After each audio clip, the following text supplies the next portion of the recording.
for 2, episode 161. 161, Shane. 161. You sounded surprised. Well, I am kind of surprised that we made it this far. I got to be honest with you. Pretty wild little weekend of football. I'm going to say that the college football weekend was kind of a write-off with the exception of one pretty big thing, which I have a feeling we're going to talk about. We're going to talk about it, boys. Yeah. I'm not here to defend Oklahoma. I'm not. Listen, but, yeah. You still lost Oklahoma. Okay, here's the thing. You haven't been here for 3 weeks. Because you've been hiding. Your Titans have sucked. You finally won. Oklahoma loses. All of a sudden, look who feels better. Listen, the shots are taken at Shane for not showing up when things don't go his way in sports. Not at me, okay? Well, now they are. Now, listen. I can also hang my hat on. It's likely that Texas... Kelly wants somebody fired already. So Texas and Oklahoma are likely to meet in a rematch at the end of the season, right? And hopefully at that point, Quinn is in good health. But that's what I'm still hanging my hat on, is that that's an opportunity. What I will say is that it doesn't matter because they lost to the Jailhawks. You guys know how much I make fun of the Jailbirds. Didn't you guys lose them last year? Yeah, it doesn't matter. Okay, just checking. I just wanted to put that out. So last year. Yeah, it was so last year, okay? We're focusing on this year, and like I said, yes, we lost to Oklahoma. I still think that there is another opportunity. I'm not sure who Joey Carr is, but hey, shout out to Joey Carr. Yeah, big shout out to Joey Carr. We worked really hard on our setup. Well, actually, Shane did. But still, we love it. Yeah. But hey, there was I know you guys probably didn't watch the Texas game, but Quinn. A little bit. Yeah, Quinn didn't play. I mean, they had the backup in there, and he kind of played okay. I think that he could probably come in a few different type of schemed plays. And I think they could do something really cool. Is Arch gonna play? Not this year. No, not this year. It seems like, if he was going to play, he would have played this week. It would have been against BYU. That being said, BYU was 5-2 walking into that game. They had some momentum behind them. They're a different 5-2. Like, there's 5-2 teams out there that are better than what the BYU product being put on the field. Yeah. You're right. It wasn't a 5-2, Alabama team. Correct. Right. But it's still a team that had momentum, a team that has a quarterback that's been around for quite some time, and the defense was still there in Texas this week, man. And tomorrow is the first rendition of the college football playoff rankings that's going to come out. I think that it's going to set up the way that I've been kind of talking about this for a couple of weeks. I think that Oklahoma is still going to be decently ranked. Texas will naturally be a little bit ahead of them now because of that loss.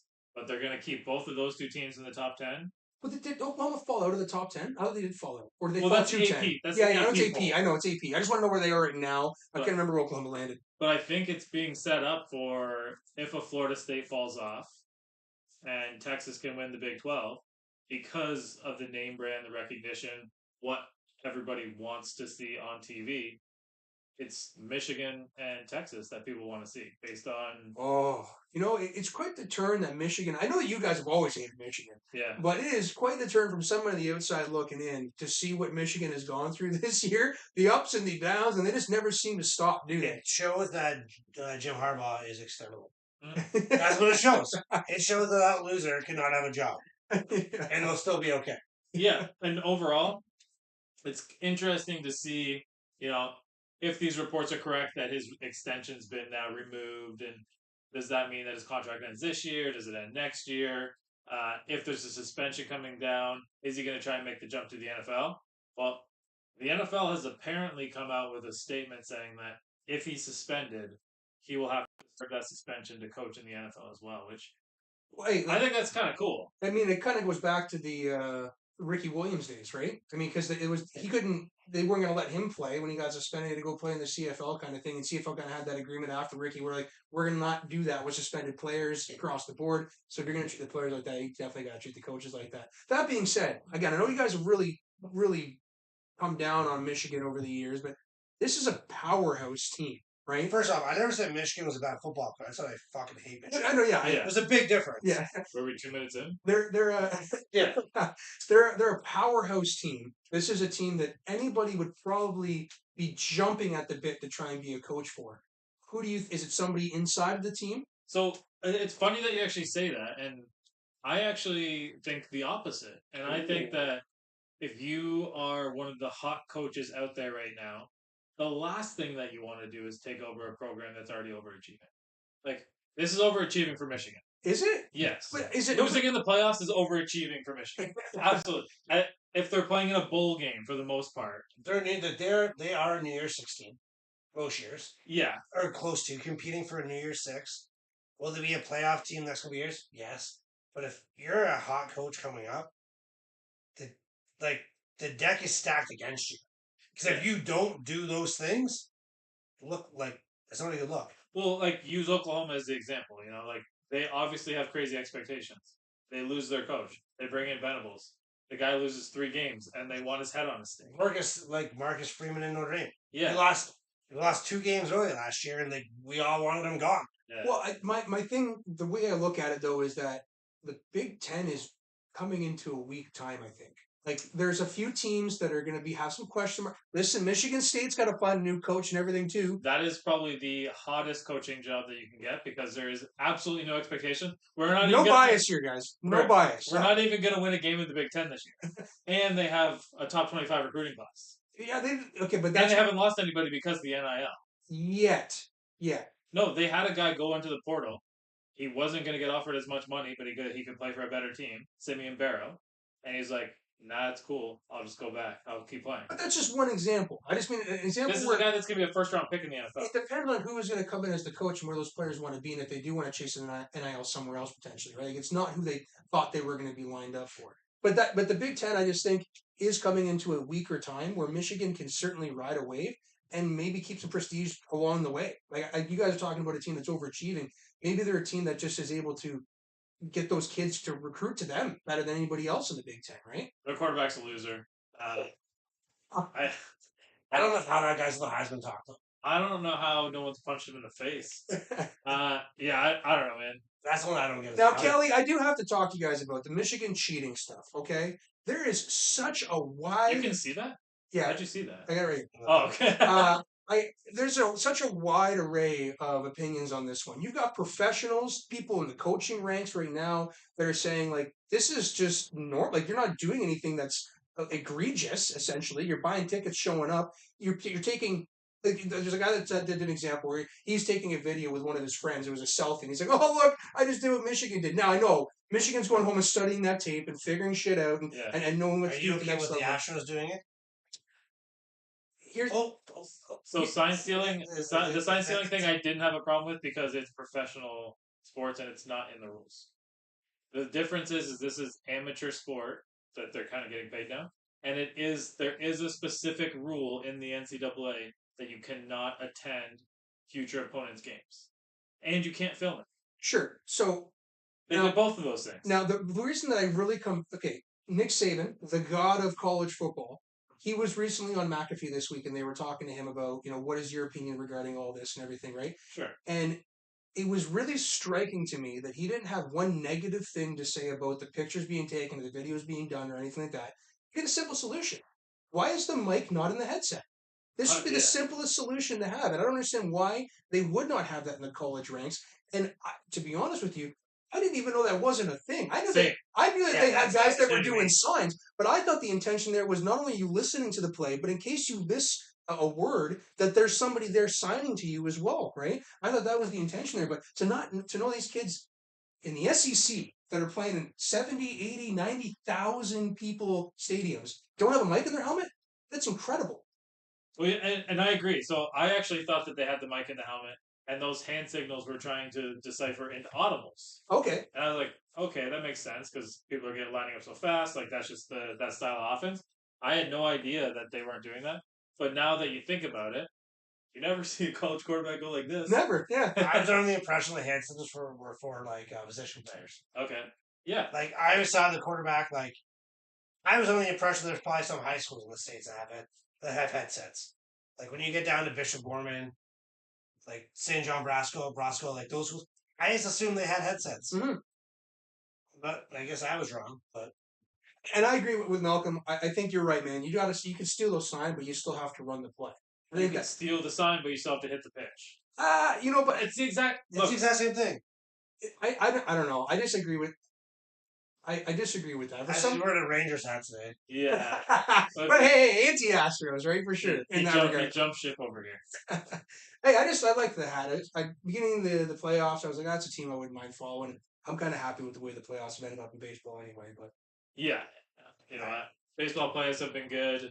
Um, outside of that, for college football, I mean, Oklahoma taking that loss obviously opens up the door for say Texas. what? What we were talking about. It looks like Florida State has a pretty clear path. I wasn't thinking about it, but Chad talked about it last week. It seems like Alabama has their path as well, which their path obviously includes beating Georgia in an SEC championship game. And if they did do that, then I do agree with Chad that both of those teams would probably make it in. And when the rankings come out tomorrow, I wouldn't anticipate any big surprises. Big surprise from the AP poll was James Madison jumping USC. It's phenomenal. Oh my God! What a fall! Can we just talk about Caleb Crazy. Williams? Because you have not been here to talk about him. Mm-hmm. Are you still? Is he still the generational first overall pick? Okay. Can I? Here's say where my piece? okay. I'll say Here's mine. where I'm going to say my piece. Okay, he made a comment 3 weeks ago that was about everybody wants to be in these size 11 and a halves.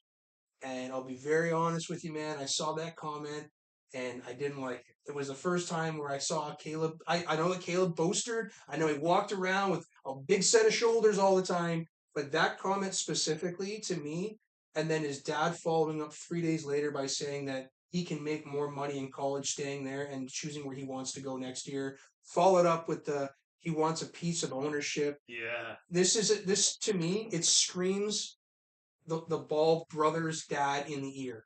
Do you know what I mean? Like it was just I don't know if you're talking LeVar Ball, Alonzo Ball, how the guy used to do all the time, talking about where where his kids are going to go, where they want to go, and da, da. Like just let your boy play football. Like this is a kid that walked into this season that had everything was going his way as far as the Heisman voting and candidacy. He had a fantastic first 3 games, but those comments that to me it's just not him. That's loser talk. It is loser talk. That's loser talk. It is loser Yeah. talk. But he's the best in the West Coast, and there's nothing in the West. I say this as a guy who called him a generational talent. There's nothing in the. I know you guys like him. There's nothing in the West Coast, or not. You don't actually like Bo Nix, but there's nothing in the West side of football or Western Coast of football that is a good football program to me right now. Nothing. Washington's not good. I really don't like the. No, again, I think Washington is a team that kind of prides himself in their home record is fantastic. They play fantastic at home in the loud the way that they've made that stadium there. I think you take them on the road. Remember, West teams got to come east, and West teams don't play very well in the East, right? They're gonna have to come east a lot. They're joining the Yeah. Big Ten. Yeah, and this is where I think that this is going to be a big problem for them. But like this is an example. Like this year, playoff wise, if you've got to come east, you're not. I'm sorry, the kids are going to be jet Yeah. lagged, man. It just isn't going to happen. Well, These are professionals. because we're on the West, we'll stay on the West. And Chad jumped on this immediately this week. What is going on with the San Francisco 49ers? Well, I didn't finish my Caleb Williams comment. Oh, you want to go back to Caleb? I do because Okay. he's very generational, is what I was told for weeks. You and I talked with this, and Notre Dame made a blueprint of how to beat him. They didn't chase him, and I'm going to just tell you something very simple. It's not even that complex. Notre Dame doesn't have one first-round talent on the defensive line. Do you know how many guys in the NFL are first-round talents on the defensive line? How many? I would say a lot of them. Yeah. I don't know if we have One or two per team. Yes. I don't even know if we have a top 3-round talent on our defensive line. He's going to be playing that kind of talent every single week. Yeah. Unless That's the difference. It's also fair to say that as much as Deshaun Watson is horrible for this in the NFL, Caleb Williams does extend plays to his own detriment sometimes. But it is also fair to say that as poorly as he has played, and he hasn't like stat wise, his numbers aren't even that bad. Okay, Right. but as poorly as he has played, okay, not Heisman level, that offensive line has looked like absolute garbage for 3 straight weeks too.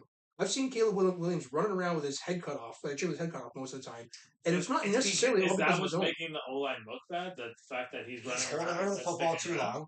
He's running around. He's not staying in a pocket. To be fair, there hasn't been some pockets. There really hasn't. But he's made his money by running around in circles. Yeah. And teams have figured that out now. Mm. In the NFL, that's a daily thing for them. Like this is their job. Right. There's a guy who's only gets paid to make sure that you don't run around. Yeah. Yeah. Those No. quarterbacks don't last. Patrick Mahomes wheeled that in. He used to be that guy. Yep. Now he's not that guy. Caleb can wheel that in. Does he have NFL talent? Yes. I'm not going to say he doesn't. I don't think he is the first overall pick. I still don't. All right, Kalen, you have a project. You need to figure out a way that we can do a call-in line because Kelly's looking to call in right She's now. gonna get heat. The other game that I didn't want to talk was kind of funny was the NC State and Clemson game. I know you guys like Clemson. Clemson takes a big loss there to NC State. Steve Smith threw some shade towards NC State prior to the game. I don't know if you saw that or not, but basically they said, this isn't a football program. This is a basketball school, so they're just waiting for basketball season to start. They win, and the head coach takes shots back at Steve Smith and says, this isn't just a basketball, or this isn't a basketball school, you jackass, kind of thing. So Wow. I like that. That's the week All I after know Steve is Smith went after Judy too. So he's had some remarks recently on the news. All I know is I need a Clemson to win for Notre Dame's hopes. Yeah. Because we need the toughest schedule possible to have a chance. We're on a playoff team. I understand that. But we need to have guys winning. Yeah. Because Clemson's the only real tough game left. Might not even be like a New Year's Six team at this point. Yeah. But yeah, that's college football. We might circle back to college football. We should probably talk about the 49ers, and it might be relevant to what Chad was even talking about and discussing, which is it possible that the blueprint's out there on Purdy now and someone knows, Cleveland put the pressure out there, and from that point on, he hasn't looked great. Granted, he's injured, but yesterday against Cincinnati, who is not a good defense, Cincinnati does not have a good defense. He was very confused and throwing the ball right at guys. He looked like a backup quarterback yesterday. Yeah. Well, I think he's missing Debo, and I think that's making guys do things they can't do. Could be. I don't think, Brandon Ayuk has played great. I'll give him that. But there's no one after that. And I don't think Kittle's the receiver that he was a couple years ago. And Kittle had a good game. Last night, yeah. And then the other part is... I'm sorry, that is garbage. My fantasy tight end, and I have to have words with you, George. The other part is Christian McCaffrey without Debo has not been the same Christian McCaffrey. When you have receivers blocking, that makes a massive difference in your run game. And Debo is one of those guys who comes in the box and lays guys the fuck out. You don't have that now. Yeah. You don't have to bring Juszczyk in the game if you have Debo out there, because he can do the same thing. Obviously, he's on a fullback. I get that. But he can get hands on a guy. Yeah. He can make him up. And when he's blocking, it makes the other receivers do the same thing. And it's going to make your run game that much better, which will make Brock Purdy that much better. Brock Purdy needs Christian McCaffrey to get 100 yards a game. If he's not doing those things, Brock Purdy's going to have a very, very long day because you're going to put him in third and long situations. He's not a third and long quarterback. Yeah. We're still talking about a quarterback that was taken in what round? He's the last pick ever. Yeah, and he's had a very good offense that's been built around him. Deebo Samuel's closest comparison when he was signing his contract was A.J. Brown, and in the sense that they just get rack yardage, right? You take that out of the offense, and if Jalen Hurts was left with Devontae Smith, would they be doing as good as they are right now? That's a big chunk of the offense that's missing for sure. But I also have to come back to the guy had a concussion on Saturday, guys. He probably should have played. He shouldn't have played. It was the best. It was Tim Hasselback said it last night on ESPN. This isn't even a known science still, and you guys are clearing a made-up protocol on a Saturday afternoon for this guy to play on a Sunday, right? These things, and even after when he got his big hit, when he hit the ground and grabbed at his head that everybody wants to point to, and after that he had two horrendous plays back to back, right? Maybe he had another injury right then and there, right? But how stupid are you in the NFL? I'm sorry, guys. I know it's a 7th round quarterback or whatever that's playing for you, but to be playing a guy that clears a protocol the day before in a position that, like Tim Hasselback said, it is split-second decision making. It is probably the fastest decision making you have to make on the field against any position. Yeah. And you put him back in. Just silly. Says everything you need to know about Sam Darnold. Yeah, you're right. We could put a guy with mashed potato brains back there, or Sam Darnold. We'll take those potatoes. Yeah, let's go with old Mashy. Yeah, well, Mashy's probably cost less. He definitely costs less. I mean, is the 49ers season done? No, I don't think that it. I think that outside of the fact that Purdy hasn't been playing at the level that people anointed him to, the defense has been getting gashed. Mm-hmm. And the defense is getting gashed because they're not generating the pressure up front. You can't generate the pressure up front. Doesn't matter which guys are in your secondary. You can't cover front. This was a simple offense. Dink and dump to Debo and CMC. Let them get their massive rack yardage and then lean on the defense and let them take over the game. And the defense hasn't been there to do that. Well, the defense is on the fucking field twice as much as they were before. Mm-hmm. But it doesn't matter. I mean, this is a defense that coming into the season, what did we talk about the San Francisco's offense? We talk about them as a whole, but like anytime we talks about San Francisco, it's how badass is that defense. But like I right? had this conversation with my dad a couple weeks ago, and I was like, "Why the fuck are they playing such a soft defense, such a soft Right. zone? Like they're keeping everything in front of them, which is great when you can get pressure on the quarterback. Yeah. And Bosa is getting pressure on the quarterback, but he's not getting there. There's a difference. Yeah. Like, and I'm not going to say he has to have 25 sacks. That's not a. Yes, he's getting pressures, but he's not getting any hands on. Yeah. There's a difference of pressure and putting a guy on his back every single fucking time you get back there. Exactly. And look, Burrow is clearly significantly more healthy than he was. It's not a 3-3 Bengals team that just went into Candlestick and won that game.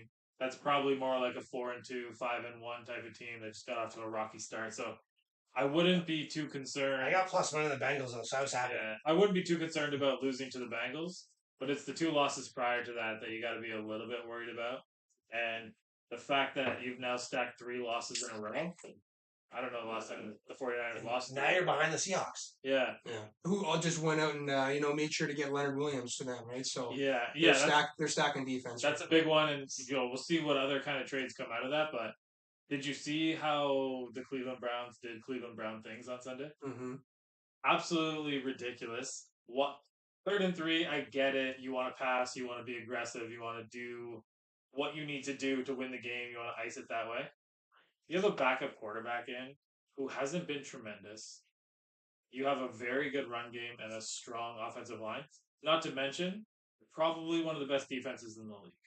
Oh, and it pains you to say that, doesn't it? Yeah, well, I mean, we rinsed him either way. It doesn't make any difference to me. We'll get him again, but so throw the ball there, and then to throw it into such a bad situation where it's going to bounce off someone's helmet, jump up in the air, and ultimately lead to the game-winning field goal is absolutely it's inexcusable. I think the coach should be embarrassed. That's Cleveland Brown football. Yeah, PJ Walker should be embarrassed for not auto-blowing out of it when he got the play call, thinking "Wow, that's stupid." Might never have to throw again. No, right? Make a name for himself. Not that he already has.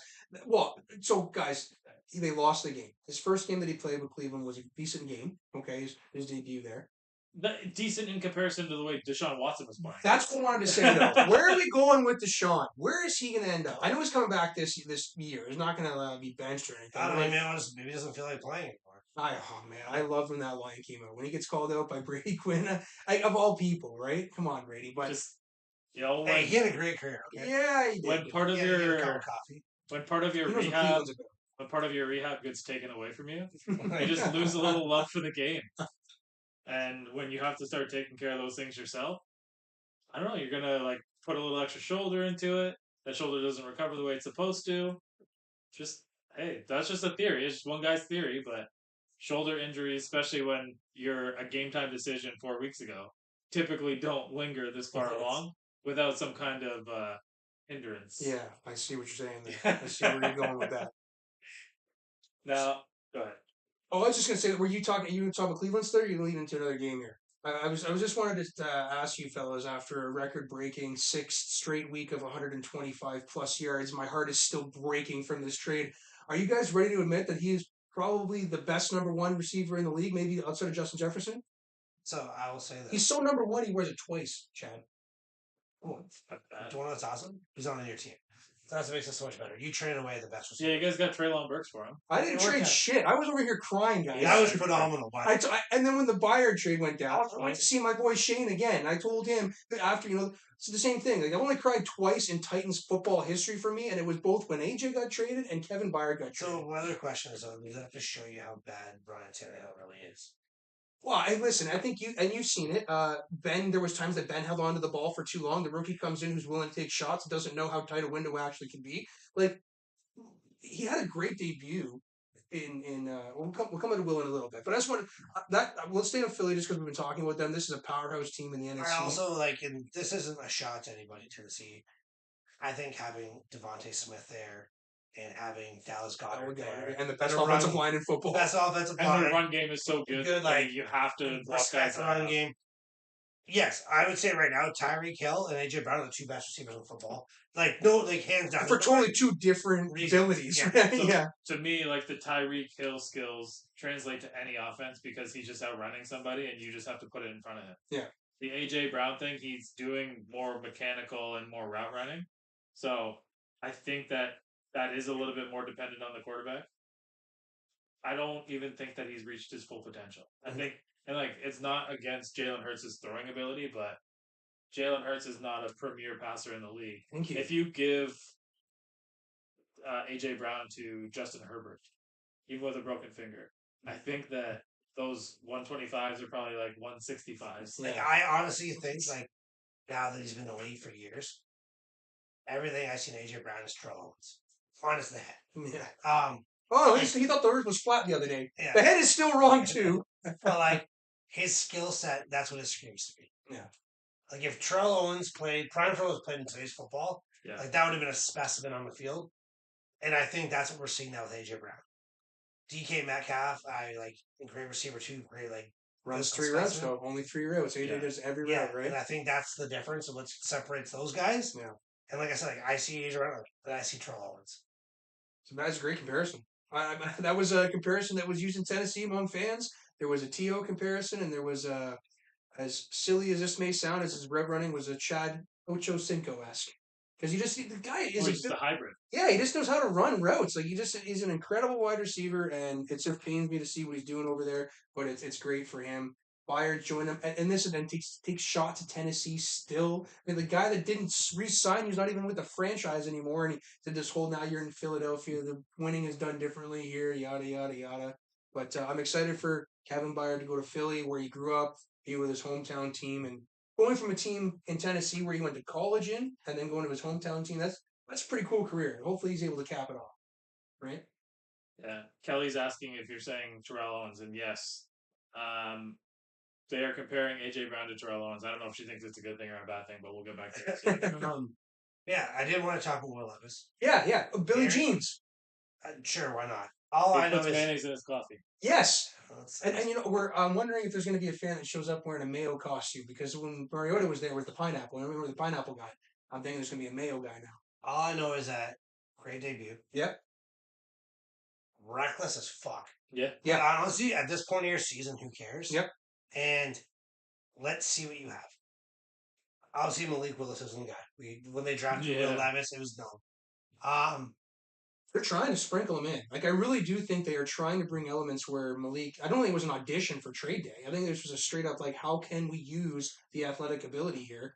Fortunately, Well, he's gone after this year anyway, right? So it's like, it's almost like an audition. Like, we're going to roll with Will, but are you good enough to be a backup quarterback here? That's what it is. He's only a third round pick, so it's not like you're expecting this guy to be the franchise forever. Will Levis was first round talent, big arms, sexy, looks the part. Looks just like Ryan Tannehill, guys. Don't even give. He looks. If they put side by side, those guys are brothers. It's crazy. Yeah, but he's a way bigger arm. Yeah. But yeah, so like I think it was the right thing to do. I obviously want a bigger sample size. It's tough. Mm. But if you're gonna sit there and throw the ball and sling it, like that's the right guy to have. Yeah.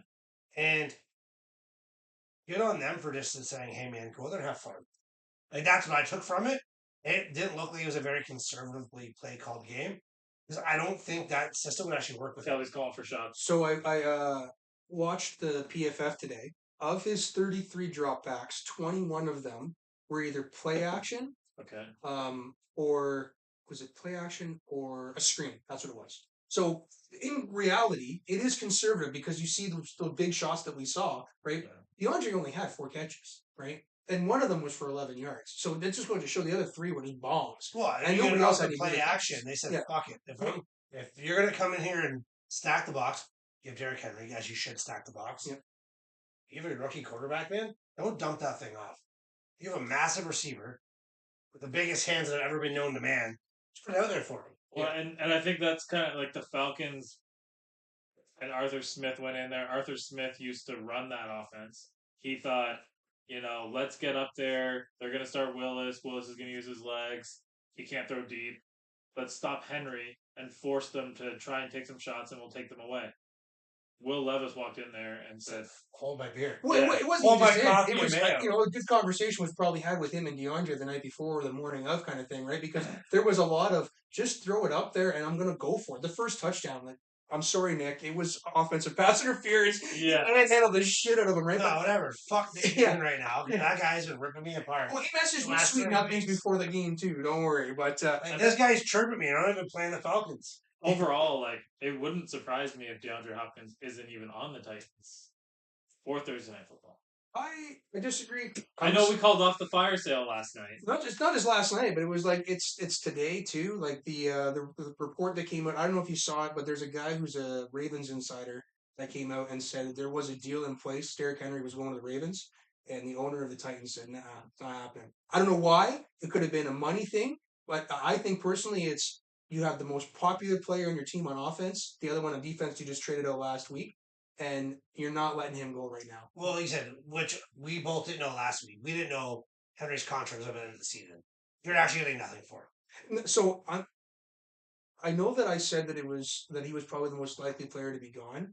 I have had a bit of a turn face on this right now, and I think one of the reasons why they're not trading him is because the franchise tag on running backs is so incredibly low They can franchise him. that they can take him again on one more year and allow that 2 more off. years. Well, yeah, 2 more years, yeah, but then you're looking at 120% or whatever, right? But just Yeah, that one. 120% of $10 million, so you pay him 12.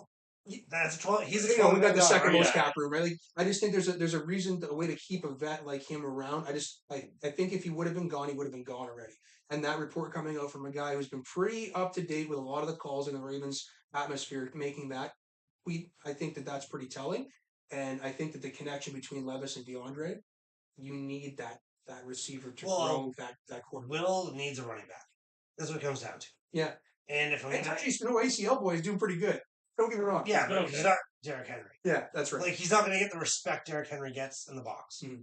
So, therefore, if I'm going to have a young quarterback, I need that guy back there, especially if you want to see what you have in front of you. Yeah. And you know what? There's going to be a cold day in Pittsburgh coming up here in about 4.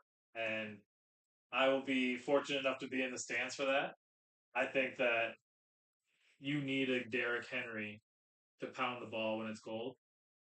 All respect to what Will Levis did. I think he's actually going to be your starting quarterback moving forward.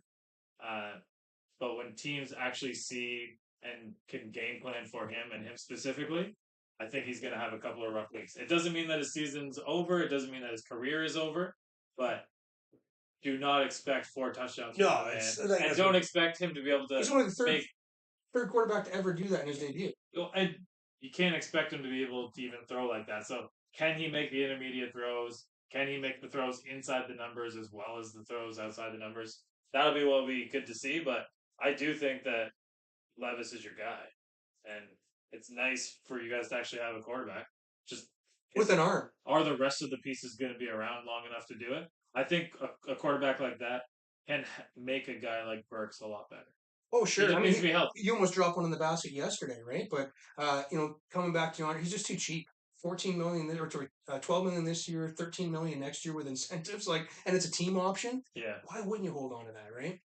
But before we move on, because Malcolm's talking about it in the chat there, talking about why AJ and T.O. would be the same personality-wise.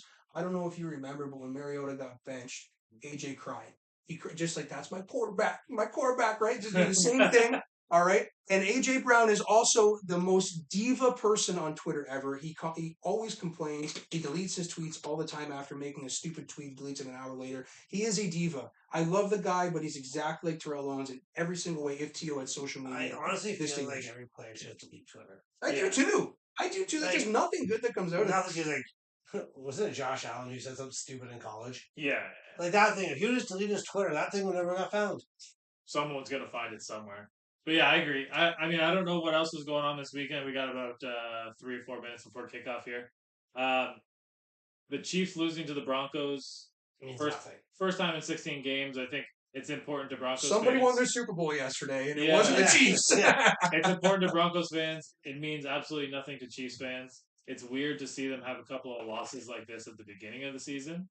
But I still, we're definitely not writing them off. I have no worry or concern that their offense won't be able to score next week. I'm surprised that you said there's nothing else that you want to talk about. The Steelers did play yesterday. They played your golden boy.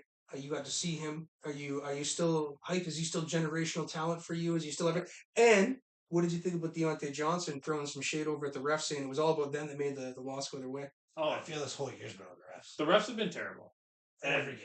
And the refs in that game were absolutely horrendous. Some of the calls, look, you got to make real time calls on a pass interference. That is what it is. You got to make real time calls on like a hit to the head or unnecessary roughness.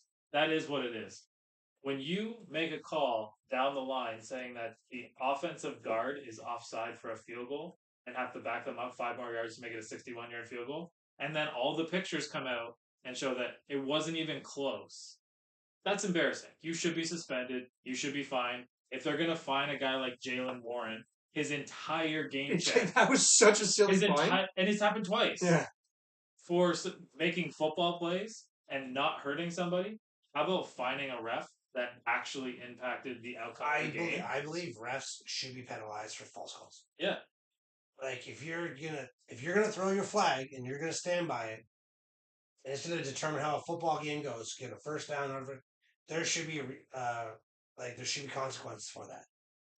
Yeah, and overall, I mean, when you look at how that game progressed, if Kenny Pickett doesn't leave hurt, do they lose? I don't think so. I think Kenny Pickett's got that like weird thing that he flicks on his switch and it just happens. If it's a tight game, he's gonna win. He doesn't throw 3 or 4 interceptions like Mitchell Trubisky does. Trubisky wants to take a chance here or there. Cool. I'll tell you that if Pickett's not starting, I will be yelling from my seat to put in Mason Rudolph because Mitchell Trubisky's a nice guy. I think that he's probably helped Kenny Pickett read some film or whatever. he can't play. So he's showing him what direction not to go in the quarter. I'm not saying can we suspend refs? 1,000,000% you can. You should be able to. Absolutely. This is the same guy. Not you like personally, Malcolm, but you're Eagles fan. The Super Bowl was determined on a fucking horseshit holding call. Yeah, but they're union. They don't get their punishment is no playoff games. So I watched the Kelsey documentary. And they show that clip. My wife, who knows nothing about football, goes, "That was a penalty." So like you don't see any jersey, you see nothing. That ref flew a flag, and that should not have been a call. No, and that determined literally how the Super Bowl went. And it's getting worse and worse. And I personally didn't have money on that game, but that 3 points at the end of a half, leading into the next half, is all the difference in the world. And the way that you play the game, and when you start looking at point spreads and people covering, there's nothing you can do except for let your mind wander to think, shit, like football's fixed. Like this is getting to the point now, or like that's now what I think when I'm watching the game. There's been a lot of questions about football fixing and the Vegas scores this year with the field goals and the misplays and stuff. There's been some pretty shady shit. So before we sign off, though, can we just? I know we don't talk about dating university football. Did anybody watch after the Calgary Dinos this weekend? No. So they played the Manitoba Bisons. Manitoba had to win, but they had to win by more than 14. Sorry, they couldn't lose by 14. Okay. The Dinos are winning by 14. They have now made the playoffs. Instead of taking a knee, they run the ball. And they fumble it, and guy houses it. Sorry, and the touchdown made it 14 points. That's what it was. They went for 2. And the Bisons got it, and they made the playoffs and knocked the Calgary Dinos out. Wow, jeez. Because of the point differential, they were up against each other. If they would have taken the knee, they go to the playoffs. That coach doesn't get fired. I don't know what else should get you fired. Yeah, that's a little rocky. Like only in Canadian football does something that stupid happen. Yeah. But I was like, this is one of the most phenomenal things I've ever seen. Yeah, I mean, only in Canadian football, and we definitely don't talk about Canadian football enough, but there's definitely some good football being played up here, so glad that you brought that up. And I don't know if there's anything else before you guys want to sign off here, but no. I'm good. It was a good Heritage Classic. I didn't mind that. The Heritage Classic was cool. The uniforms are cool. Yeah. We will. We're gonna sign off. I'm gonna be at the Tennessee Pittsburgh game on Thursday. It'll probably determine whether Kalen or myself are here Monday. But we will see you for episode 162 next week. Still blows my mind every time. Yeah. yeah, we're just gonna keep saying those numbers because those big numbers are definitely making us sound a lot better. So Yeah. episode 162 next week. Make sure you tune in, and I will be 3 days away from fighting. So Yeah. take care. Take care, guys.